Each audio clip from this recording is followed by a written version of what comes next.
네, 그럼 2교시를 시작하도록 하겠습니다. 2교시 제목은 인간을 위한 로봇, 재활 로봇이라고 제가 제목을 붙였는데 사실 아까 앞에서 보여드린 로봇 중에 인간을 위하지 않는 로봇은 없어요. 대부분 인간이 하다못해 즐겁게 해주는 것도 도와주는 거니까, 인간을 위한 로봇이니까. 그런데 제가 이제 이렇게 제목을 붙인 의도는 직접적으로 당장 도와줄 확률이 가장 높은 로봇, 그게 재활 로봇이라는 의미로 이제 이렇게 붙였고요. 그래서 좀 심각한 얘기 좀 해봐야 될 것 같아요. 제가 이제 이런 과정을 거쳤기 때문에 좀 공유를 드리는 겁니다.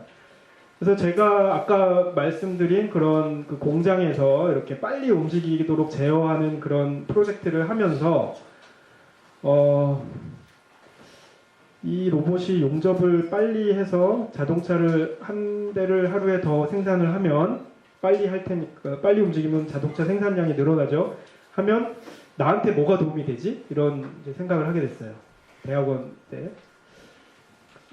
딱히 나한테 별 도움이 안 되는 것 같아요. 우리 가족한테도. 차 가격이 좀 싸지나? 한 10만 원 싸지면 좋은 건가? 뭐 이 정도. 좋긴 좋은데 그렇게 감동적이지 않았어요. 그래서 그러면 내가 이 일을 왜 해야 되지? 뭐 이런 이제 약간 정체성의 혼란을 겪으면서 사실 제가 그 박사과정 한 3년 차 때쯤에 관두려고 했어요. 의미를 잘 못 찾겠더라고요. 사실 저는 로봇 태권브이 상상하면서 연구실 들어갔는데 몇 년을 이제 이 공장에서 움직이는 로봇을 제어하다 보니까, 그리고 그때 당시에 제어 이론도 거의 포화 상태였습니다. 아까 말씀드렸듯이 90년대 넘어가면서 이제 뭐 기발한 제어 이론들은 거의 다 나와 있어서 새로 뭐 할 게 별로 없었습니다. 그래서 좀 정체성의 혼란을 겪다가 다른 걸 해볼까 하면서 관둘 생각도 했었어요. 근데 그때 마침 이제 저한테는 운이 좋게 재활 로봇이라는 그런 프로젝트를 하게 됐고, 그러면서 이제 저는 재활 로봇 쪽으로 이제 일을 계속 하게 된 겁니다. 한 20년 넘게 했죠. 근데 20년 가까이 했죠. 그래서 그런 제가 생각을 하게 된 그 과정이 뭐냐면, 우리가 공학을 하는 이유가 인간을 위한 거잖아요. 근데 인간의 편리함을 위한 거라고 생각을 합니다. 예를 들어서 옛날에 의사를, 그러니까 뭔가 메시지를 전달할 때 옛날에 어떻게 했죠? 파발. 예, 말 타고 가던가 아니면 뭐 말 없으면 뛰어가던가 이렇게 했죠. 그러다가 이제 전화가 등장을 했죠. 그러면서 이제 편리해졌어요. 그러다가 전화가 보편화되면서 이게 생겼죠. 스마트폰. 엄청 편리하죠. 근데 스마트폰 없다고 여러분들 못 사시나요? 못 사시나요? 그게 개인적인 차이가 있습니다. 이게 처음에는 편리함의 문제였어요. 스마트폰이. 그래서 저도 사실 끝까지 안 쓰고 버티다가 다 쓰니까, 제가 안 쓰니까 너무 이게 생활이 불편해지고 뭔가 생계에 지장이 생기는 거예요. 이메일에 빨리 답을 해야 되는데 못해요. 그러다 보니까 도태돼요.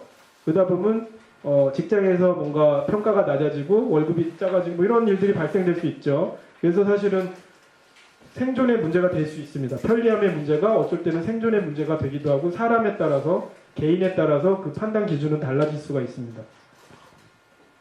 비슷한 예가 뭐 내과에서 빨래하다가 옛날 세탁기 나오다가 이 세탁기로도 지금 빨래 할 수 있어요. 근데 더 좋은 게 나오니까, 더 편리하니까 이런 걸 쓰게 되는 거죠. 그게 공학입니다.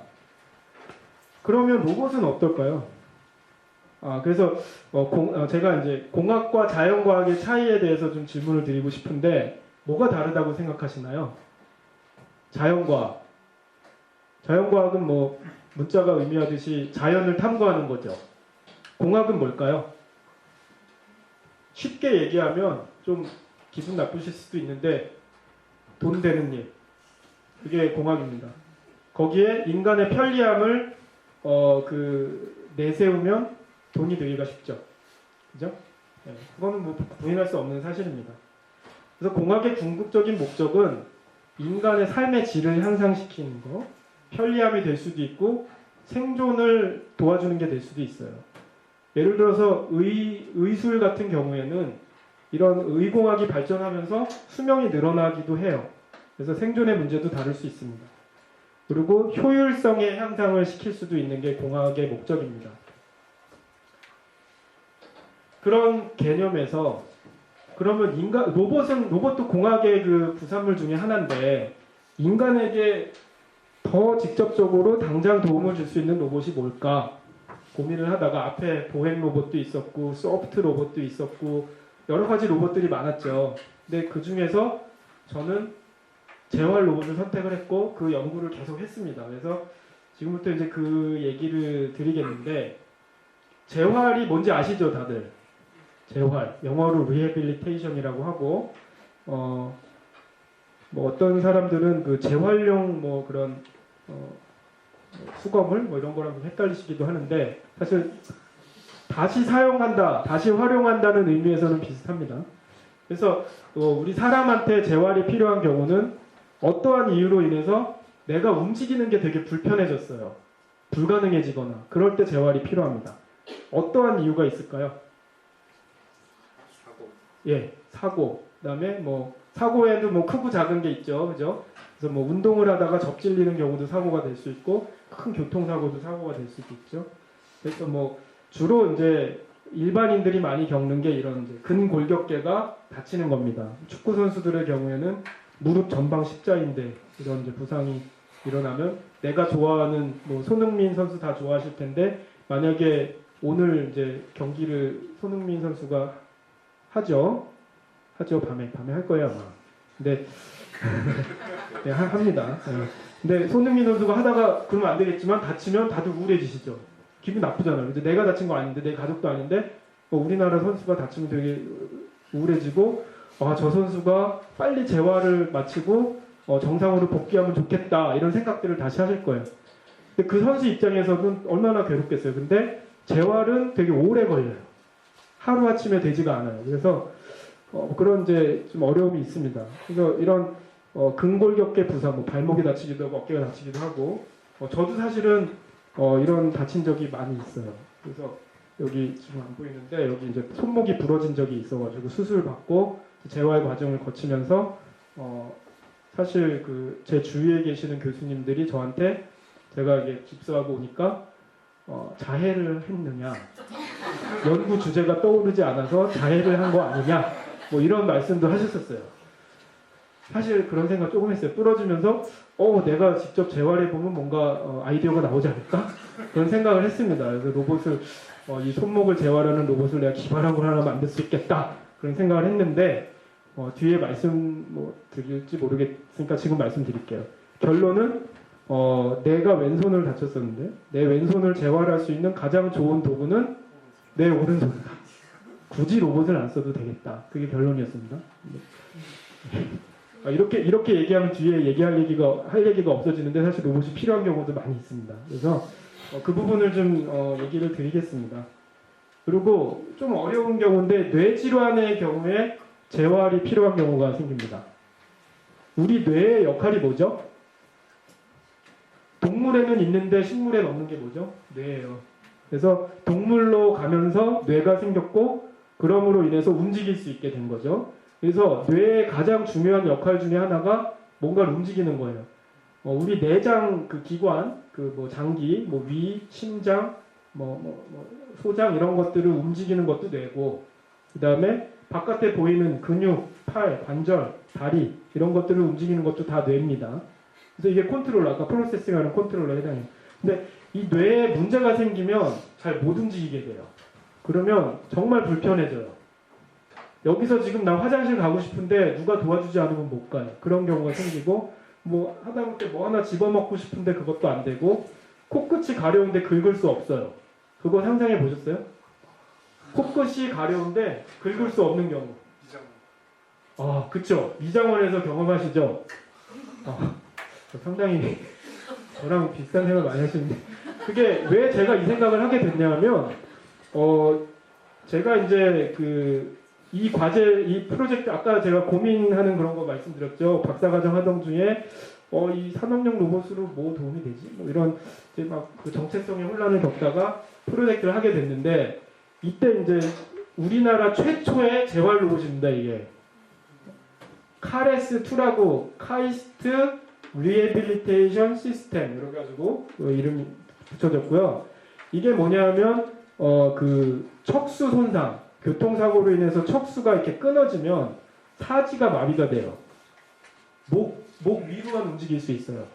그래서 이제 정말 불편하시죠, 그런 분들은. 그런 분들은 이제 옆에 간병인이 붙어 있어야 되는데 간병인이 없을 경우도 있잖아요. 그럴 경우에 이제 그분들한테 로봇이 만약에 옆에 있다고 가정을 하면 무슨 일을 도와주면 좋겠습니까? 저희가 이 우리나라에 정상회라고 있어요. 그분들 이제 모임이에요. 척수 손상 환자분들 모임인데 제가 대학원생 때 이제 그분들 찾아가가지고 인터뷰를 했죠. 어떤 일을 도와주면 좋겠어요? 그랬더니 정말 상상치 못한 말씀들을 하시더라고요. 저는 뭐 이빨을 닦아주면 좋겠어요. 세수시켜주면 이런 거 얘기한 줄 알았는데 코를 긁어줬으면 좋겠어요. 이 얘기를 하시더라고요. 그래서 그때 처음으로 이제 저도 시도를 해봤어요. 코를 가려운데 안 긁고 버텼는데 5분 버티기 힘들어요. 그게 되게 이제 정말 못 참겠더라고요. 그래서 뭐 그런 이제 목적으로 만든 로봇인데요. 이 동영상을 이제 이게 이 로봇 시스템이 상당히 하이테크였습니다. 이 당시만 해도. 이게 이 로봇 이제 로봇처럼 생긴 게 이거죠. 근데 이거를 어떻게 조절을 하냐면은 이 사람이 이 아이마우스라는 건데 마우스도 못 움직이잖아요, 컴퓨터에. 그래서 이 눈동자를 움직이면 마우스 커서가 움직여요. 그리고 어느 한 곳을 오래 쳐다보면 클릭으로 인식을 해요. 보통 이제 깜빡거리는 거를 클릭으로 하면 되지 않느냐 생각하시겠는데 무의식 중에 깜빡거리는 게 너무 많아서 이게 클릭인지 아닌지 구분하기 어려워서 그런 식으로 이제 마우스 입력도 하고 음성 인식도 하고 이때 당시에 음성 인식 잘 안 되던 시절입니다. 시리나 뭐 이런 거 빅스비 이런 거 없던 시절이잖아요. 그리고 그다음에 이제 그런 태스크를 로봇한테 어떤 일을 해라, 나 책 갖다 줘 이렇게 하면은 책을 갖다가 이제 앞에다 보여주기도 하고 뭐 음료수를 집어서 보여주기도 하고. 근데 로봇 자체도 자기가 센싱을 해야 되잖아요. 로봇의 눈에 해당하는 게 이 카메라예요. 두 개 카메라를 이 끝에 달아가지고 물건을 인식하고 짚고 뭐 이런 일들을 하는 이제 로봇 시스템이었습니다. 그래서 이거를 이제 한 5년 동안 만들어가지고 그 정상회 분들 앞에서 시연을 했어요. 그랬을 때 그분들의 가장 첫 질문이 뭐였을지 혹시 아시나요? 여러분이 그 당사자라면 제 첫 질문이 뭘까요? 얼마예요? 그죠? 네. 이거 얼마예요? 근데 저는 그때 정말 이 망치로 한 대 얻어맞은 것 같았어요. 정말 의미를 찾아서 일을 했는데 제가 이거 로봇 제가 다 설계해서 만드는데 가공비 얼마 들었는지 제가 다 알거든요. 근데 그 금액은 그분이 내실 수 없는 금액이에요. 네. 이 전체 시스템은 몇 천만 원 이상의 그 고가의 장비인데 이거를 어떻게 그분들이 사겠어요? 그리고 저 같으면 안 사요. 사도 돈이 많아도 안 사요. 왜냐하면 잘 되는 것처럼 보이지만 안 될 때도 많거든요. 네. 네, 로봇 개발이 그렇습니다. 일단 시연은 하는데 안 될 때도 있어요. 그 물건으로 팔려면 매번 잘 돼야 되잖아요. 네. 그래서 그때 되게 또 한 번 또 좌절을 겪었어요. 의미를 찾아 했는데 이게 쉬운 게 아니구나. 그러면서 이제 그러면서 박사 학위를 받고 병원에서 일을 하면서 로봇을 할 수 있는 게 더 많네 이런 걸 깨달았는데 그걸 좀 설명을 드릴게요. 그래서 이 재활 로봇 분야에서는 요 1990년에서 2000년 사이가 초창기입니다. 이때는 어떤 로봇들이 제일 많았냐 하면 이런 식으로 휠체어 옆에 부착돼 가지고 일상생활을 도와주는 로봇, 아니면 뭐 이렇게 특정한 일, 뭐 식사, 아니면 뭐 메이크업. 이 로봇은 광고에 메이크업 해주는 거 나오더라고요. 메이크업 해주고 이빨 닦아주고 뭐 이런 이제 특정한 일을 도와주는 로봇, 아니면 이제 맹인들을 이렇게 그 실내에서 가이드해주는 맹도견 같은 역할을 하는 로봇. 뭐 이런 이제 다 보조 로봇이에요. 네? 이 로봇을 사용한다고 해서 그 기능이 회복되진 않아요. 그죠? 이 척수 손상 환자분들이 이 로봇으로 뭔가 일을 도와준다고 해서 그 일을 스스로 할 수 있게 되지는 않죠. 그죠? 그런 것들을 보조 로봇이라고 합니다. 그런데 그럼 이 보조해주는 게 재활인가요? 여러분들 아까 재활의 의미가 어딘가 다쳤을 때 회복되는 거잖아요. 그죠? 근데 사실 넓은 의미에서는 보조하는 것도 재활에 해당하긴 합니다. 근데 보통 여러분들 생각하시는 재활은 이런 거죠. 이제 뭐 재활병원 가면 뭐 하시죠? 물리치료. 예, 물리치료 하시죠. 우리나라 물리치료와 외국의 물리치료는 좀 개념이 다릅니다. 제가 미국 살 때 물리치료 받아봤는데 정말 실망했어요. 돈은 10배 더 많이 받는데 저만 시켜요. 뭐 이거 운동해라 저거 운동해 시키고 이렇게 하다못해 이렇게 어디 이렇게 마사지라도 해줄 줄 알았는데 안 해줘요. 절대. 예, 예. 우리나라 재활치료 물리치료가 상당히 잘해주시는 거 해당하고 외국에 비교했을 때 주로 이제 하는 게 가면 뭐 하죠? 뭐 이렇게 근육 뭉쳐 있으면 뭐 핫팩으로 좀 풀어주고 그다음에 전기로 이렇게 찌릿찌릿하게 해서 이렇게 근육 수축해주고 뭐 스트레칭 운동 시켜주는 데도 있고 뭐 재활 어느 병원에 가냐에 따라서 뭐 척추가 아프면 이렇게 견인해주는 그 장치도 있고 뭐 이런 거 해주죠, 그죠? 여러분들한테 재활의 의미는 그거잖아요, 그죠? 이게 다 근골격계에 해당하는 거죠. 근데 뇌 손상이 왔을 때 재활 치료는 어떻게 하시는지 혹시 아시나요? 그걸 좀 주로 이제 말씀을 드릴 건데 오늘 이 근골격계에서는 정형외과에서의 물리치료는 뭐냐면 근골격계 부상이 왔을 때 뭐 골절이 오거나 인대가 손상이 되거나 근육이 손상이 되거나 아니면 관절염, 염증으로 이제 통증이 오거나 이럴 때 안정화를 일단 시키죠. 부러졌으면 일단 고정을 시키고 그게 다 뼈가 붙을 때까지 기다리죠, 그죠? 그래서 이제 스스로 운동할 수 있을 때까지 기다렸다가 기다리는 동안에 못 움직이니까 퇴화가 되겠죠. 근육을 안 쓰면 근육이 작아지고 관절도 굳고 그러면 이제 그때 스트레칭해서 관절의 가동 범위를 늘려주고 그다음에 근력 운동을 해서 그 근육 능력을 회복시키는 그런 과정을 겪죠. 그게 여러분들이 주로 이제 경험하시는 재활 치료인데 이제 뇌 손상 후에 이제 물리치료는 어떠냐면은 예를 들어서 뇌졸중이 발생을 했다고 칩시다. 그러면 이제 뇌에 이제 여기가 혈관이 터지는 거예요. 그러면 이제 쓰러지죠. 그러면 이제 응급실에 가시겠죠. 그럼 이제 뇌 막 영상 찍고 이제 중환자실에 들어가서 이제 안정화가 되겠죠. 이제 그 회복 이제 수술을 하고 나면서 안정화를 하고 여기까지는 같아요.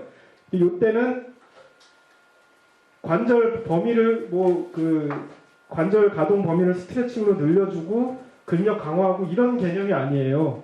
이거는 이 뇌에 문제가 생기면 움직이고 싶어도 안 움직여져요. 컨트롤러가 고장난 거예요. 그래서 이거를 계속 연습을 시키는 거예요. 이런 식으로. 옆에서 물리치료사가 잘 못하는데 이거 좀 집어서 일로 옮기는 거 계속 해보세요. 계속 반복하는 거예요. 걷는 것도 잘 안 되는데 일단은 이제 넘어지면 안 되니까 보행 보조기 잡고 계속 걷는 연습하다 보면 조금씩 개선이 되겠구나. 뭐 이런 그런 이제 작업 치료라고 하죠. 어떤 작업을 주고 계속 반복하는 거예요. 그러면서 이제 치료가 이루어지는 겁니다. 그래서 이 두 개의 공통점은 이제 오랜 시간 걸리고 인내심이 필요하고 꾸준해야 되고 그런데 지루하고 뭐 이런 이제 특징들이 있죠. 그런 이제 문제 때문에 물리치료에 로봇을 도입하게 됐어요. 이 왼쪽 보시면 이제 사지마비가 와서 잘 못 걸으시는 분을 트레드밀 위에서 스태핑하는 거, 발걸음을 딛는 거를 이제 운동을 시켜주는 건데 체중 지지해주는 사람 1명, 그다음에 다리 하나씩 잡고 이제 해주는 사람 1명, 2명, 3명이 하는데 이거를 하다가 이 치료사들이 또 재활이 필요해져요. 힘들어가지고 관절에 손상이 오고 그럴 수 있죠. 그죠? 그럴 것 같죠. 되게 힘들어요. 이게 호코마라는 회사에서 만든 로코매지라는 로코모션이 보행이죠. 걸음 로코매지라는 그런 이제 로봇인데 이거를 이제 개발을 했죠. 여러분들 보통 의료 쪽에 뭔가 제품이 나오면 어떤 과정을 거치는지 아시나요? 식약처의 허락을 받아야 돼요. 판매를 하기 위해서는. 그래서 약이 예를 들어서 개발이 되면 뭐 1상, 2상, 3상 검증을 해서 인체에 안정하고 효과가 있다 이런 이제 충분한 실험을 거쳐서 팔리게 되죠. 근데 이 재활 로봇의 경우는 순서가 바뀌었어요. 이게 치료 효과가 있는지 모르는 상태에서 그냥 당연히 있을 것 같으니까 여기서 이렇게 걷는데 이게 편하게 해주고 좋은 거 아니야? 이제 이런 상식적으로 그런 생각을 하니까 일단 이거를 팔기 시작했어요. 허가도 해주고 그리고 이제 뭐 이게 뭐 사람의 생명을 위협하는 장치는 아니잖아요. 그죠? 기껏 해봐야 이게 너무 오동작을 아주 심하게 하면 뭐 어디가 인대 손상이 나거나 이러겠죠. 그게 최악의 경우고 뭐 안전한 장치입니다. 그래서 이거는 이 재활치료 효과가 있는지 모르는 상태에서 그냥 많이 팔렸어요. 근데 효과가 좋아요. 그게 치료 효과가 좋은 게 아니고 병원이 장사가 잘 돼요. 왜냐하면 이런 첨단 장치를 갖다 놓으니까 환자분들한테 소문이 나는 거예요. 야, 저 병원은 뭔가 치료 기술이 대단하구나. 기왕이면 저 병원으로 가야지. 뭐 이렇게 되는 거예요. 그래서 많이 팔렸습니다, 이게. 그러면서 이제 뭐 다른 이제 로봇들도 비슷한 원리로 이제 만들어졌어요. 이거는 상지, 팔을 재활하는 로봇들이에요. 이렇게 끝에를 잡고선 계속 이제 반복적으로 이게 움직이는 리칭 태스크라고 합니다. 리칭, 이렇게 어디에 도달한다. 그런 이제 태스크를 계속 하는 로봇도 있고, 이건 이제 관절마다 이렇게 로봇 그 모터가 다 부착이 돼가지고 도와줄 수 있는 로봇. 그리고 뭐 그 하지 쪽에도 보행 쪽에도 이런 이제 아까 말씀드린 그 스위스 회사 로코맷이라는 로봇 뭐 이런 이제 로봇들이 이제 있어요. 개발이 됐어요. 그 기구적으로는 이제 로봇이 처음에는 이렇게 끝에만 잡고 움직이는 로봇들이 이제 개발이 됐어요. 이게 쉬우니까요. 왜냐하면 이런 로봇은 사이즈가 그냥 뭐 사람 팔의 길이나 이런 거에 상관없어요. 끝에만 잡으면 되니까. 근데 이렇게 이제 관절마다 관절마다 이렇게 딱 위치를 조정시켜서 움직여야 되는 로봇은 사람 팔에 따라서 조절을 해줘야 되고 좀 난이도가 높습니다. 그래서 뭐 팔, 손가락, 뭐 다리 이런 식으로 되고 요즘에는 아까 제가 로봇의 구조가 소프트한 걸로 바뀐다고 했죠. 흐물흐물한 거, 낭창낭창 이런 로봇이 있는데 이게 이제 딱딱한 이런 링크가 아니라 그냥 말랑말랑한 그런 뭐 천 소재 아니면 뭐 실리콘 소재 이런 걸로 이런 이제 로봇을 만들기 요즘에 이제 이런 걸 많이 개발합니다. 그래서 이건 이제 저희 연구실에서 만든 손 재활하는 그런 이제 글러브 장치예요. 그러면 이제 그 아까 제가 그 이 재활 로봇 치료 로봇이 효과가 검증되지 않았는데 많이 팔렸다고 했잖아요. 그러면 여러분 이제 만약에 이 효과를 모르는 상태에서 이제 여러분이 환자가 되시면 안 되지만 만약에 환자라고 가정을 하시면 전통적인 물리치료 아주 경험이 많은 물리치료사한테 치료받는 걸 선택하실까요? 아니면 로봇을 이용한 첨단 그 물리치료 공학자가 프로그램한 그거를 하실까요? 1번 사람 이게 훨씬 좋아요. 그래서 이제 로봇이 이제 팔렸잖아요. 처음에 검증이 안 된 상태에서 재활 로봇들이 팔렸는데 그걸 가지고 이제 사람들이 연구를 했어요. 논문을 쓰기 시작했습니다. 그래서 논문 결과를 보니까 이런 이제 로봇을 이용한 치료가 그냥 물리치료사가 도와주는 집에서 그 개인 물리치료사가 해주는 거에 비해서 별로 좋지 않다 로봇이. 그다음에 여기도 뭐 로코메디 특정한 제품을 가지고 비난을 하기 시작합니다. 이미 팔렸는데 그렇다고 반품 안 해줘요. 근데 이게 뭐 별로 좋지 않다. 이거는 이제 뇌졸중 환자에 대해서 로코맷이라는 이 보행 로봇을 사용했더니 이게 아까 그 힘들게 물리치료사가 하는 게 훨씬 더 좋다. 왜 그러냐? 왜 그럴까? 왜냐하면 물리치료사는 이 사람의 상태를 잘 파악하면서 자기 경험에 의해서 뭘 해보세요 이렇게 친절하게 해주는데 로봇은 어떻게 해요?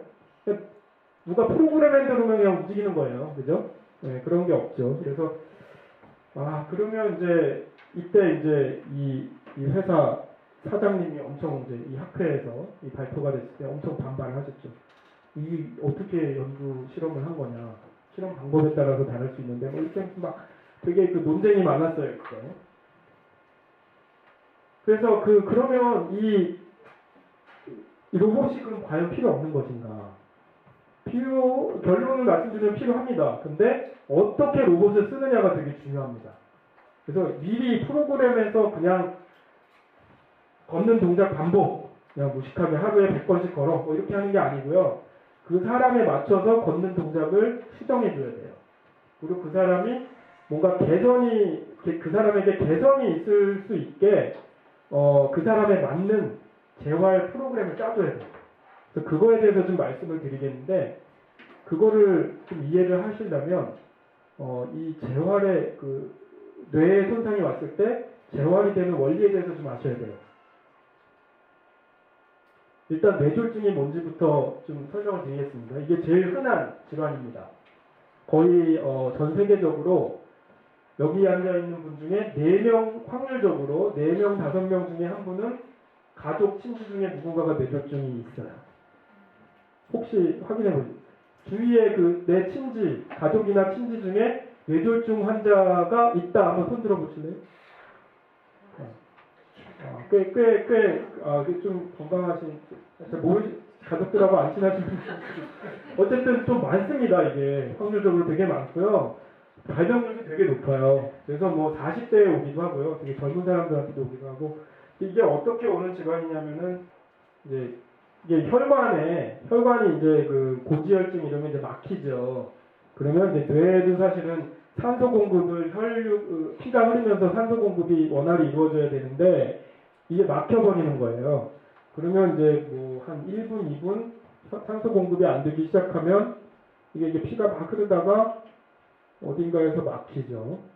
막혀서 산소 공급이 안 돼서 뇌세포가 죽는 경우, 아니면 막혀서 혈관에 압력이 세져서 뻥 터져가지고 그냥 뇌세포에 피가 이렇게 확 번지면서 그 세포가 다 죽는 경우, 두 가지 경우가 있습니다.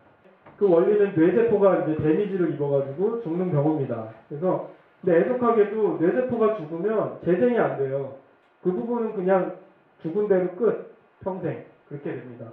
그러면 질문. 그러면 이 뇌가 이제 이게 뇌 지도인데 여러분들 이제 뭐 여기 이거 보신 적 있으신가요?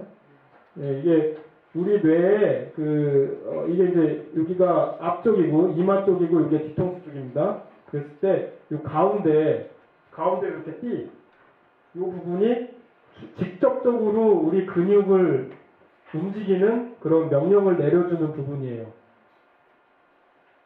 이 가운데 부분. 그래서 그 가운데 부분을 이렇게 딱 절단해서 보면 뭐 손을 움직이는 부분, 팔, 다리, 뭐 얼굴, 혀, 뭐 이런 식으로 이제 담당하는 영역들이 있습니다. 그래서 뭐 여기 어느 부분이 이제 뻥 터졌다, 세포가 다 죽었다 그러면 그 기능이 이제 마비가 되겠죠. 주로 왼쪽 우뇌 쪽에 문제가 생기면 왼쪽에 편마비가 와요. 왜 그럴까요? 오른쪽 뇌가 다쳤는데 왜 왼쪽에 문제가 생기죠? 이 신호가 뇌 그 신경 신호가 뇌에서부터 신경이 이렇게 척수를 통해서 내려오는데 목 근처에서 이렇게 크로스가 돼요. 오른쪽 우뇌에 있는 게 이렇게 해서 왼쪽으로 가고 좌뇌는 오른쪽. 근데 뭐 여기가 이제 뻥 터지면 그러면 이 부분이 담당했던 역할이 있을 거 아니에요. 그게 이제 없어지는 거죠. 그죠? 문제가 생기는데 그러면 그 기능은 영원히 세포가 살아나지 않으니까 영원히 못하는 거냐? 그렇지 않습니다. 우리가 뇌가 되게 신기해서 다른 데를 활용해서 그 기능을 다시 회복을 해요. 그 회복하는 원리는 여러분들이 처음에 그 걸음걸이 배우는 거랑 비슷해요. 처음에 이제 인간의 본능이죠. 직립보행. 누가 시키지 않았는데 막 걸으려고 하셨을 거예요. 근데 처음에 제대로 걸으신 분 한 분도 안 계실 거예요. 걷다가 넘어지다가 그러다가 잘 걸으면 이제 기뻐하고 그러면서 이제 뇌가 거기에 맞춰지는 거예요. 근육을 이런 패턴으로 내가 움직였더니 잘 걷는구나. 그러다가 또 돌부리에 걸려서 한번 넘어져 봤더니 이때는 이렇게 조심하면 되겠구나. 계속 프로그램을 수정해 가는 거예요. 그거를 뇌 가소성이라고 해요. 뇌가 변하는 거죠. 그죠? 마찬가지로 이 뇌졸중이나 이런 게 와서 뇌가 다쳐도 그런 반복적인 훈련을 하다가 보면 기능이 다른 식으로 생기는 거예요. 다른 뇌세포를 활용하면서. 네, 그렇습니다. 그래서 이 뇌가 어떻게 그 사람의 움직임을 만드는가를 좀 도식화한 건데, 내가 걸어야 되겠다, 험지다, 아니면 계단이다, 뭐 이런 주어지는 그 환경들이 있죠. 이때 이것을 이제 인식을 하죠, 뇌에서. 그리고 계획을 하죠. 내가 어떻게 걸어야 되겠다. 그리고 운동 명령을 주고 근육을 움직이고 그 다음에 다시 감각적으로 그거를 내가 피드백을 받습니다. 이게 뭐냐면 여러분들 눈을 감아보세요. 한번. 네, 눈을 감아보고 팔을 이렇게 앞으로 뻗어보세요. 90도 위로 들어보세요. 다 하시죠? 자, 이제 눈 뜨셔도 됩니다. 여러분들 다 하셨어요. 내 팔이 어디 있는지 보지 않았는데 알 수 있죠? 어떻게 알죠? 이게 내 근육이랑 관절에 센서가 있어요. 그걸 고유 수용성 감각이라고 해요. 고유 수용성 감각. 그래서 내가 눈으로 보지 않아도 내가 어디 있는지 알아요. 근데 만약에 제가 이 팔 수술 받을 때 느꼈던 건데 여기 이제 여기다 이제 주사를 놔가지고 마취를 했어요. 수술해야 되니까. 그러고 나서 잠들었다가 마취에서 깨어났는데 제 머릿속에는 팔이 이러고 있었거든요. 배 위에. 근데 눈으로 딱 보는 순간 깜짝 놀랐어요. 팔이 이러고 있는 거예요. 감각이 없으니까 내 팔이 어디 있는지 내가 인지가 안 돼요. 그 얘기는 뭐냐면 내가 눈으로 봐야만 내 몸을 움직일 수 있는 거예요. 그거랑 안 보고 움직일 수 있는 건 천지차이예요. 내 팔이 내 것 같지 않은 상황인 거죠. 지난주에 김경수 교수님이 의수 뭐 이런 거 이제 만드신 거 보여드렸을 텐데 그런 의수를 착용하는 사람들 다 자기 손이 아닌 걸로 느껴요. 왜냐하면 이런 감각이 없기 때문에. 네. 그러니까 남의 뭔가를 달고 다니는 거예요. 그래서 그걸 활용해서 몸 운동을 하는 게 되겠죠. 그래서 좀 더 간략하게 말씀드리면 뇌에서 명령을 내려서 근육을 움직이고 그 근육에서 나오는 감각이 이제 뇌로 피드백되고 이런 이제 루프를 통해서 우리가 운동을 하게 되는 겁니다. 그래서 로봇이 무슨 역할을 할 수 있냐?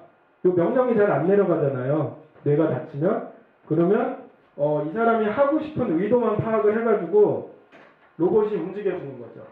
그래서 이 뇌랑 기계랑 연결이 돼야 돼요. 뇌에서 하고 싶은 게 뭐였는지. 그래서 이런 거 보셨죠? 그 마인드 컨트롤 뭐 로봇이라고 이제 브라질 월드컵 때 어떤 이제 사지마비 환자가 이게 그 뇌파 신호 측정하는 그 센서를 딱 뒤집어 쓰고 막 걸었어요. 그걸 보여준 적이 있습니다. 근데 그게 이제 이 뇌에서 직접 근육을 움직이는 그 루프가 끊겼는데 그 부분을 로봇이 대신해 준 거죠. 그죠? 의도를 인식해서. 그 다음에 뭐 이쪽 피드백하는 부분이 끊어졌을 때는 다른 식으로 이렇게 막 피드백을 줄 수가 있어요. 막 전기를 막 지져가지고 아프게 만들어줘가지고 피드백을 주든가.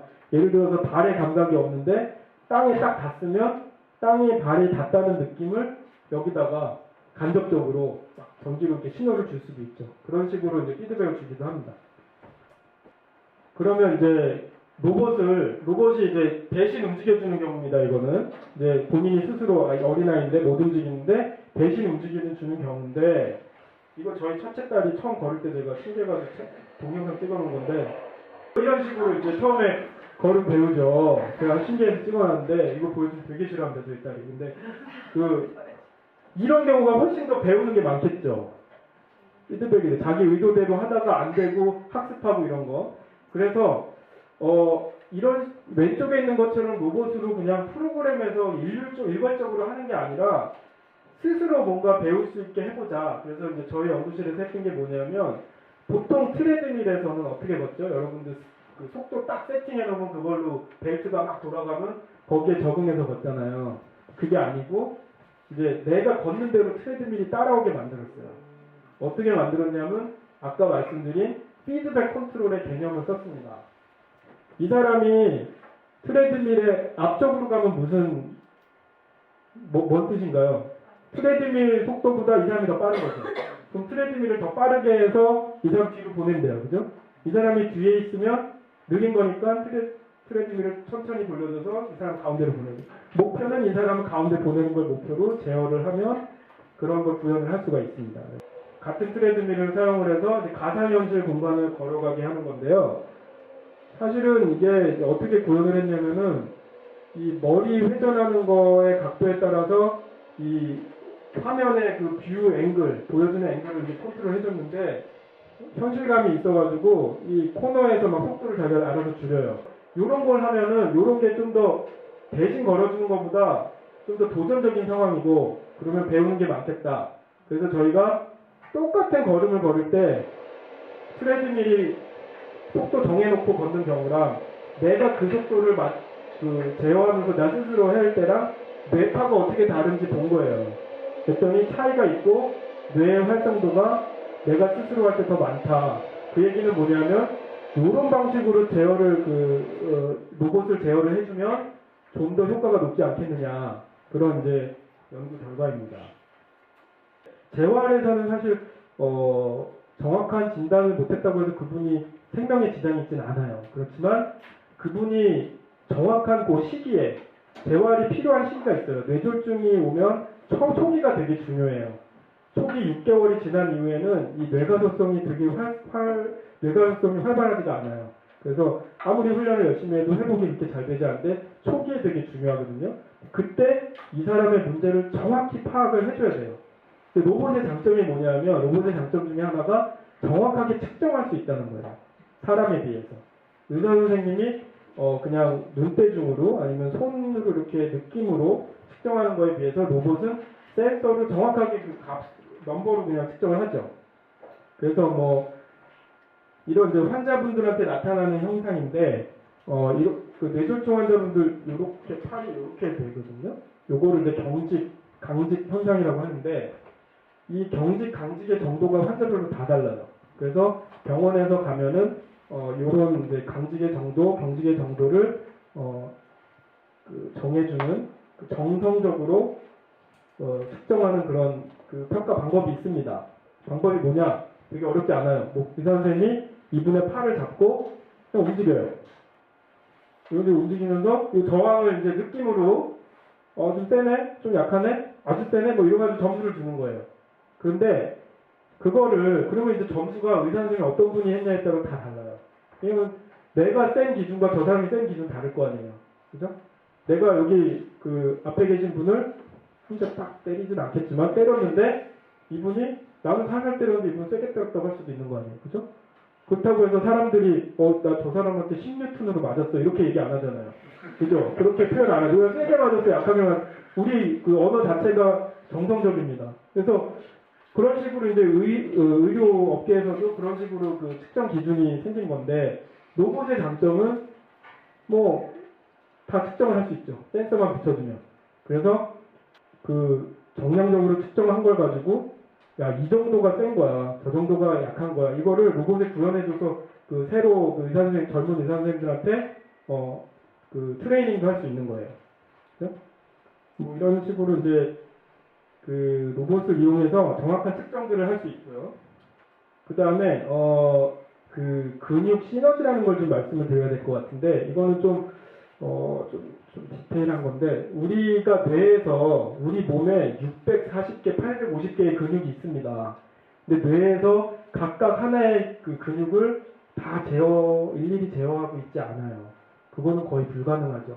그럼 어떤 식으로 우리가 움직이는 걸까요? 패턴을 만들어서 움직이는 거예요. 그런 이론이 있습니다. 그래서 시너지 1번 시너지, 1번 패턴은 요런 근육을 얘는 좀 큰 원은 좀 강하게 움직이는 경우, 중간 원은 좀 중간 세기로 움직이는 경우, 약하게 수축하는 경우, 이런 식의 패턴이 있고, 예를 들어서요. 2번 시너지는 이런 노란색으로 이렇게 근육을 활성화시키는 패턴이 있고, n번째 시너지는 이런 식으로. 그런 식으로 이제 각각의 패턴을 가지고 제어를 하는데, 이 패턴이 환자가 되면서 달라져요. 사용할 수 있는 패턴. 그게 문제거든요. 그래서 저희들이 이제 하는 게, 그러면 근육이 어떻게 활성화되는지를 보려면 근육의 활성도를 측정하는 센서를 붙입니다. 근전도 센서라고 들어보셨나요? 여기 어린 3학년 학생도 있는데, 근전도 센서가 뭐냐면, 우리가 뇌에서 이 근육을 움직이는 원리가, 내가 이제 움직여야겠다 생각을 하면 뇌에서 활성화되는 전기 신호가 아주 약하게 나옵니다. 여러분들 액션 포텐셜이란 말 들어보셨나요? 네. 못 들어보셨어도 괜찮습니다.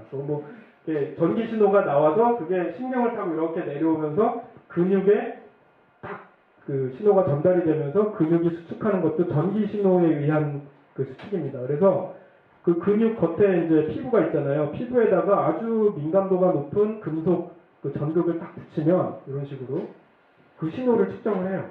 그래서 내가 근육을 수축하면 신호가 세지고요. 근육을 수축하지 않고 가만히 쉬고 있으면 신호가 약해져요. 그래서 근육의 활성도를 측정할 수 있는 센서가 있어요. 그래서 이 센서랑 로봇이랑 같이 다 측정을 하면서 이 근육의 시너지를 분석할 수가 있어요. 그래서 로봇을 그렇게 이제 활용을 할 수가 있는 거죠. 그래서 환자의 개개인의 비정상적인 근육 시너지를 찾아낼 수가 있는 겁니다. 그래서 이런 앞으로 움직이는 동작을 할 때는 정상인 사람들의 경우는 1번, 2번, 3번 근육을 수축해야 되는데 이 사람은 1번, 3번, 4번을 하네. 4번이 문제네. 그러면 그 4번 근육을 수축하지 않게끔 로봇을 프로그램을 해서 재활 훈련을 시킬 수 있는 거죠. 그냥 똑같은 동작만 계속 반복하게 하는 게 아니라 그렇게 해야 좀 더 좋겠죠. 그 다음으로 또 로봇이 어디 적용될 수 있냐면은 우리나라의 경우에는 이제 병원이 다 동네에 있고 나라가 이제 뭐 접근성이 좋죠. 우리나라는 교통도 좋고요. 되게 좋은 나라입니다. 근데 이 미국 같은 경우는요 되게 넓어요. 땅이. 그래서 병원 가는데 4시간, 5시간 운전하고 가야 되는 사람들도 있어요. 그런 경우에는 그 재활치료는 오래 걸리는 그런 치료인데 그거를 하겠나요? 4시간, 5시간 뭐 일주일에 2-3번씩 갈 사람 없죠. 그래서 이런 원격 재활 검진과 치료를 하는 걸 로봇으로 할 수 있어요. 어떻게 하냐? 이 원격 조종 로봇 아까 잠깐 말씀드렸죠. 수술 로봇 할 때. 그거랑 비슷한 원리입니다. 근데 좀 더 하이테크입니다. 왜냐하면 병원에 있는 의사 선생님은 이제 그 웹캠이나 저기 핸드폰으로 비디오 컨퍼런싱, 스카이프 이런 걸로 환자랑 얼굴 보면서 얘기하시면서 그다음에 환자는 이 집에서 엑소스켈레톤 같은 로봇을 착용을 해요. 그러면 그리고 이제 이 의사 선생님 환자 팔같이 생긴 로봇을 잡아요. 그리고 로봇을 움직이면 이 로봇에서 움직이는 센싱이 되겠죠. 각도 센싱이. 그게 인터넷을 타고 넘어가요. 그러면 이 환자가 착용하고 있는 로봇이 똑같이 움직여요. 그러면서 동시에 이 로봇에서 이 환자의 저항력, 관절이 뻣뻣하면 저항력이 커지겠죠. 그런 신호가 측정이 되겠죠. 그게 다시 일로 넘어와요. 인터넷으로. 그래서 이 로봇에서 그 저항력을 구현을 해줘요. 그러면 마치 의사 선생님이 이 환자의 팔을 움직이면서 저항을 느끼게 되는 거죠. 이런 거를 이제 구현을 해서 원격으로 검진하고 재활을 할 수 있는 그런 기술이 있습니다. 로봇으로. 저는 이제 사실 로봇이 전공이지만 이 재활병원이나 이런 재활 쪽에 일을 많이 하다 보니까 로봇 말고도 할 수 있는 방법이 되게 많아요. 그래서 내가 만약에 환자라면 나에게 가장 맞는 최선의 방법을 써야겠죠. 그래서 이런 기능성 정기 자극을 하는 경우도 있습니다. 동네에 있는 물리치료하는 재활병원 가도 이거 근육에 다친 데 있으면 붙여주고 하잖아요. 근데 이거를 그 뇌신경 재활치료에도 기능성 정기 자극 이걸 쓸 수가 있어요. 어떻게 하냐면은 어떤 작업을 할 때 이 근육이 수축을 해줘야 되는데 이 뇌가 컨트롤을 잘 못해서 못할 경우 대신 해주는 거죠. 수축을. 그러면서 그 감각이 전달이 되면서 뇌가 배우는 거죠. 이렇게 수축을 하면 되겠구나. 이 타이밍에. 예를 들어서 걸을 때 이 허벅지 근육이 어느 타이밍에 수축이 돼야 되는데 안 되고 있으면 거기에 이제 전극을 붙여가지고 해줄 수 있는 거죠. 그죠? 그리고 이 전기 자극이 또 되게 신기한 게 있습니다. 제가 요즘에 이제 저희 연구실에서 발견을 한 건데, 근육 수축하는 일만 하는 게 아니고요. 이 전기 자극을 할 때 주파수를 무지하게 높여주면, 이런 이제 EMS나 그 일반 재활 치료할 때 쓰는 그 주파수는, 전기 신호의 주파수는 100Hz 미만이에요. 저주파라고 하는데, 저주파 치료라고 하는데, 되게 하이 프리퀀시, 10kHz, 그러니까 1000Hz 이상의 1000Hz 정도의 그 주파수로 자극을 하면 오히려 방해를 해요.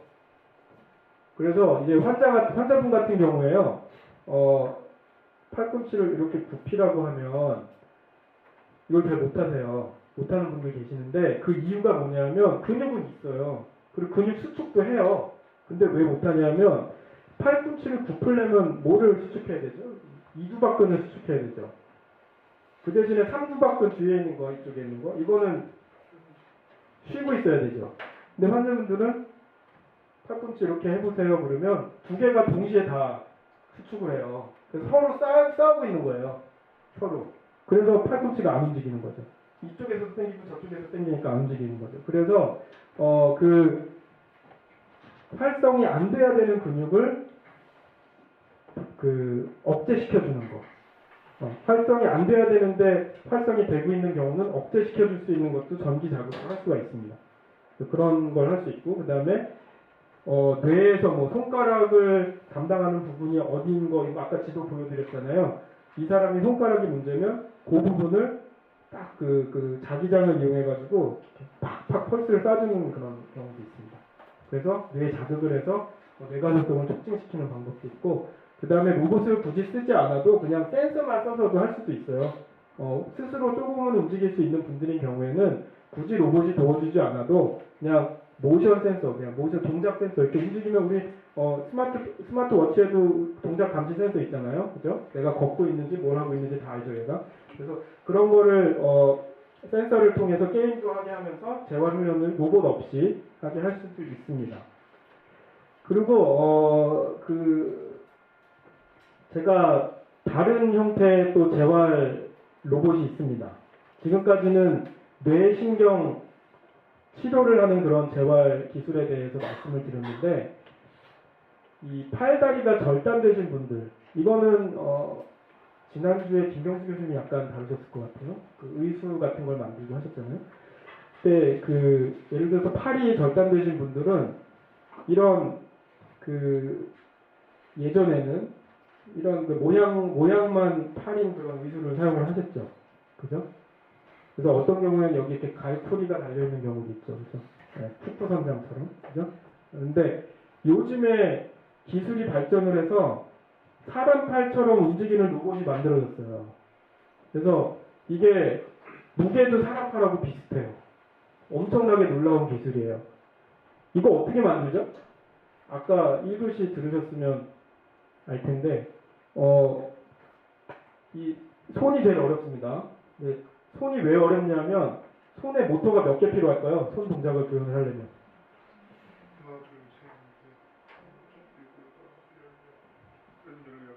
예, 10개 이상 필요합니다. 맞습니다. 정확히 말씀드리면 우리 손은 자유도가 20자유도가 넘어요. 20자유도가 넘는다는 자유도가 뭐냐면 관절의 개수뿐만이 아니라 관절이 움직이는 방향까지 개수를 세는 건데, 예를 들어서 검지손가락을 보겠습니다. 그럼 여기 제일 끝에 관절 있죠?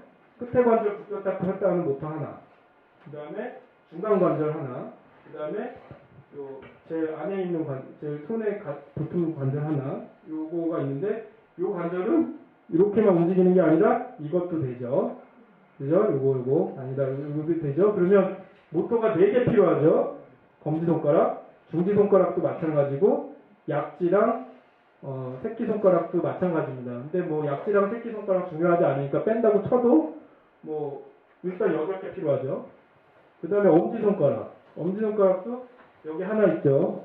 제일 끝에. 그 다음에 중간 관절은 자유도가 되게 많아요. 우리 손에서 엄지가 제일 중요해요.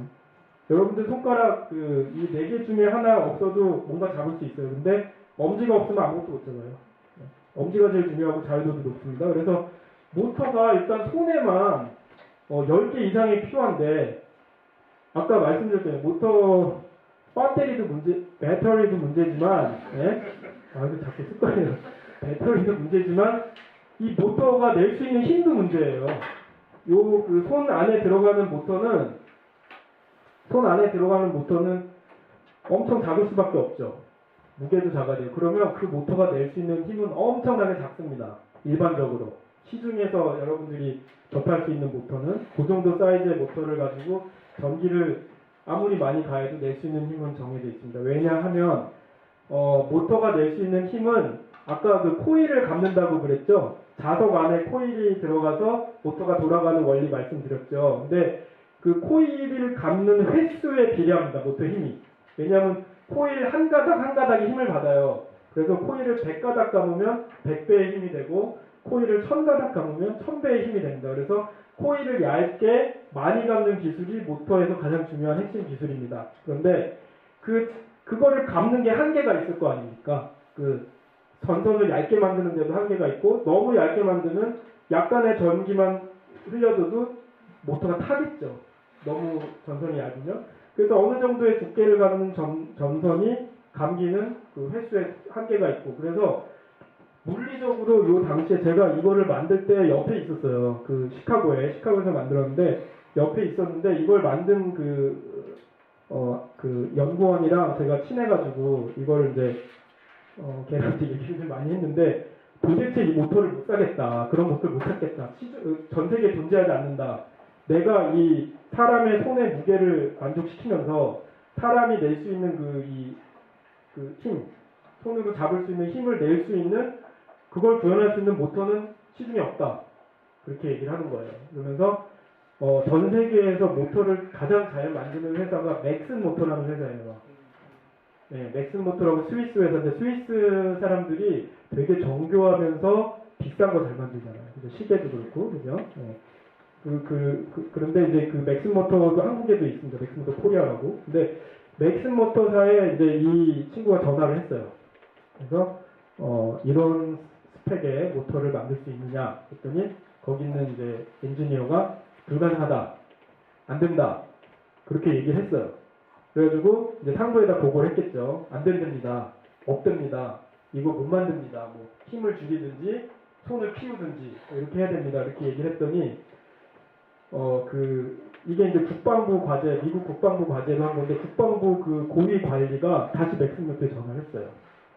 그래가지고 만들 수 있느냐 물어봤더니 된다는 거예요. 누가 전화에 따라 다른 거예요. 그런 대신 모터 하나가 1,500만 원이다. 모터 하나가. 네, 그래서 이 팔이 얼마인지 아시겠죠? 엄청 비싼 팔입니다. 근데 그거를 그 모터를 쓴 거예요. 근데 이 친구가 그 모터를 이제 조립하다가 하나를 태워 먹었어요.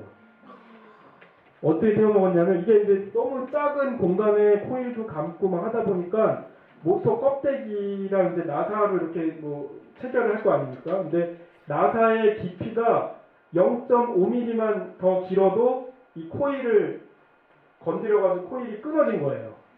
모터 내부에 있는. 그래서 그 정도로 정말 공간을 막 꽉꽉 채워서 만든 모터를 쓰고 있습니다. 그래서 근데 지금은 이제 그때 당시가 벌써 10년 전이에요. 근데 지금은 모터도 많이 발전을 해서 아주 더 잘 만들고 있습니다.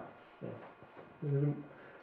이런 이제 팔이 만들어졌는데, 그리고 이제 하지 쪽에도 뭐 그냥 모양만 설수만 있게 하는 그런 의족이 있는 거 하면, 이거 그 남아프리카 공화국에 있는 그 육상 선수 얘기 들어보신 적 있으세요? 태어날 때부터 다리가 없던 친구였는데 이걸 이제 이 스프링 같은 의족을 달면서 자랐어요. 그래서 이 친구의 근육은 이 의족에 맞춰져서 발달을 했어요. 그래서 이 친구가 달리기를 엄청 잘해요. 그래가지고 뭐 국가대표 선수로 올림픽에 나갈 정도니까 10초대에서 막 이렇게 뛰고 그럽니다. 그리고 이분은 누구냐면은 MIT에 있는 휴 헤어 교수님인데 보신 적 있으신가요? 이분 유명하신 분인데 이분이 이제 암벽 등반을 되게 좋아하시는데 이 암벽 등반하다가 사고를 당해가지고 양쪽 다리를 절단을 하셨어요. 근데 이분이 이제 엔지니어다 보니까 이분이 그 자기 의족을 자기가 만든 거죠. 그래서 로봇 의족입니다, 이거는. 그래서 발목도 모터로 움직이고 뭐 그렇게 제어를 해주고요. 결정적으로 이분은 키가 매일 변해요.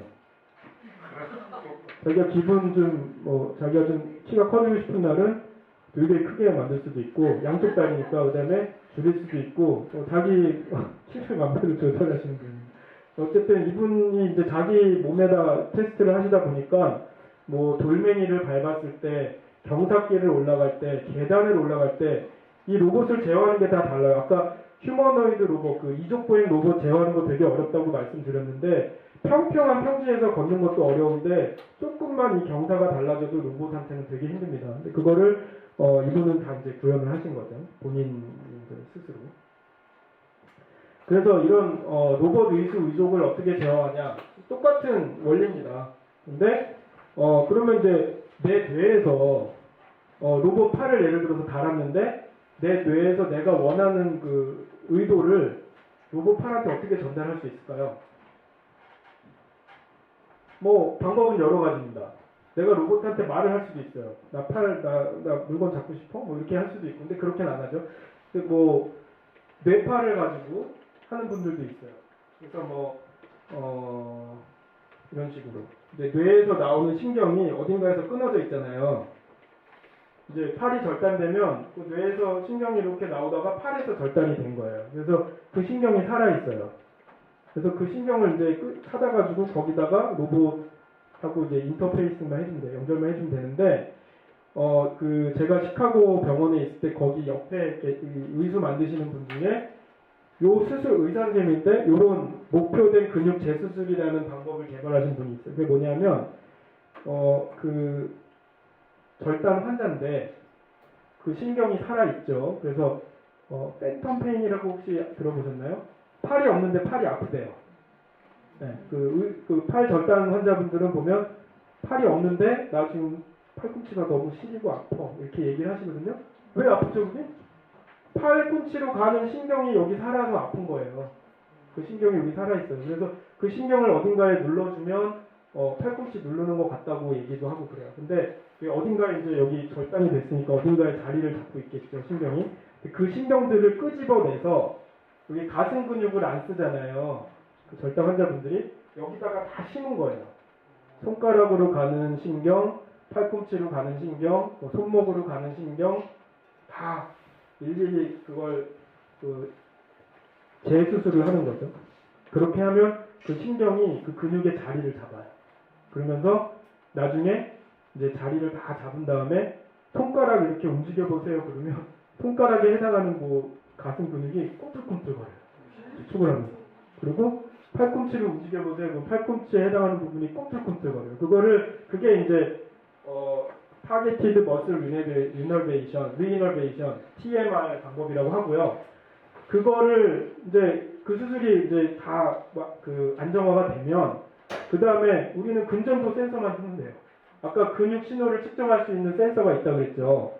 그거를 그 각 부위에 손가락 부위, 팔꿈치 부위에 센서 하나씩 다 붙여주면 그게 이제 신호가 다 들어오겠죠. 그러면 그 신호만 측정을 하면 로봇이 이 사람의 의도를 알 수 있는 거죠. 제어를 해줄 수 있는 거죠. 그죠? 그 다음에 피드백 부분. 내가 움직이고 있다는 거를 느껴야 돼요. 근데 뭐 움직이고 있는 걸 눈으로 보면 된다고 치고요. 내가 이거를 잡았는데 어떤 물건을 잡았는데 눈으로 봐서도 구분이 안 되는 건 얼마나 세게 잡고 있느냐예요.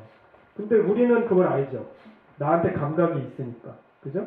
그 압력을 측정할 수 있는 우리 몸에 센서가 있죠. 피부에. 근데 이 로봇 의수를 사용하는 분들은 그거를 알 길이 없죠. 눈으로 봐도 안 보이잖아요. 딱딱한 걸 잡으면 세게 잡았는지 살살 잡았는지 안 보이잖아요. 그거를 피드백을 해줘야 돼요. 그래서 전극 의도를 파악하기 위해서 붙인 전극 사이사이에 그 진동 자극을 주는 걸 또 달아요. 그래서 딱 때려줘요. 거기 세게 잡으면 다 세게 때려줘요. 그래서 이제 그런 식으로 이제 피드백을 주기도 합니다. 그래서 이런 식으로 이제 근전도 신호를 측정하는 것과 진동 압력 자극. 그러니까 빨간색은 피드백 부분, 파란색은 그 명령을 인식하는 부분 이렇게 됩니다. 그래서 제가 이제 원래 로봇을 전공을 했고 로봇을 어떻게 사람들한테 의미 있게 쓸 수 있을까를 고민하다가 재활 로봇이라는 적용 분야를 찾아서 일을 했는데 재활의학 분야에서 10여 년, 거의 한 15년 이상을 일을 하다 보니까 제가 아까 말씀드렸죠. 제가 환자도 한번 돼봤고요. 근데 굳이 로봇을 안 써도 더 최선의 방법이 있을 수 있습니다. 그럴 때는 환자 개개인한테 최선인 방법이 뭔지를 이제 일단 알아내서 그거를 구현을 해서 더 빠르고 더 완벽하게 회복할 수 있게 해주는 게 공학자로서의 목표라고 바람직한 자세라고 생각을 하고요. 로봇뿐이 아니라 가능한 모든 공학적 방법을 총동원하면 될 거라고 생각합니다. 로봇 말고도 많다고 아까 말씀드렸죠. 전기 자극도 있고 뇌 자극도 있고 다른 방법들이 많이 있습니다. 그래서 지금 융합의 시대이기 때문에 다양한 전문가의 의견 그런 협업들이 필요하고요. 그래서 지금 카이스트에서 앞으로 하려고 하는 프로젝트가 있습니다.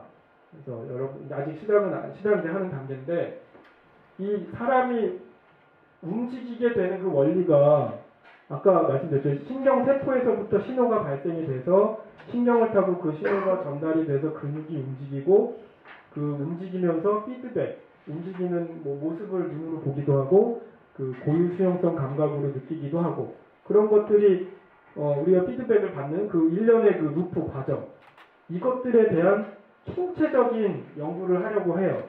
그래서 카이스트의 그 정대승 교수님 아시죠? 정대승 교수님은 뇌 모델링 하시는 분이에요. 그래서 뇌졸중이 왔을 때 이 뇌 가소성이 어떻게 진행이 되는지 뇌 관점에서 모델링을 하실 수도 있고 여기 앉아 계신 신현준 교수님 세포 연구하시는 분이에요. 그래서 뇌 세포 관점에서는 또 어떤 자극이 뇌 가소성에 좋은가 이런 것도 찾아내실 수 있는 그런 연구를 하고요. 그다음에 뭐 다른 이제 기계과의 그 인체 동력학, 인체 역학, 생체 역학이라고 합니다. 그 생체 역학을 연구하시는 그런 교수님들도 계시고 저 같은 사람 또 이제 김정규 옆에 계시는 분인데 로봇을 만드는 그런 보조할 수 있는 그런 장치를 만드는 분들도 있어요. 그래서 이분들이 모델링한 거를 여기다가 이제 정보를 주면 로봇을 어떻게 만드는 게 더 좋고 어떻게 움직이는 게 더 최선이고 이런 거를 알아낼 수 있기 때문에 저희들이 이렇게 팀을 이루어서 리뉴 리해빌리테이션 이제 재활공학 그 신경 질환을 앓는 사람들을 위한 재활공학이라는 그런 이제 프로젝트를 저희가 하려고 하고 있습니다. 그리고 해외 기관들도 같이 하려고 합니다. 그래서 앞으로 그 카이스트에서 이런 뇌신경 재활 공학에 대해서 아주 앞서가는 세계적인 연구를 하려고 계획을 합니다. 많이 응원해 주시기 바랍니다. 네, 이상입니다.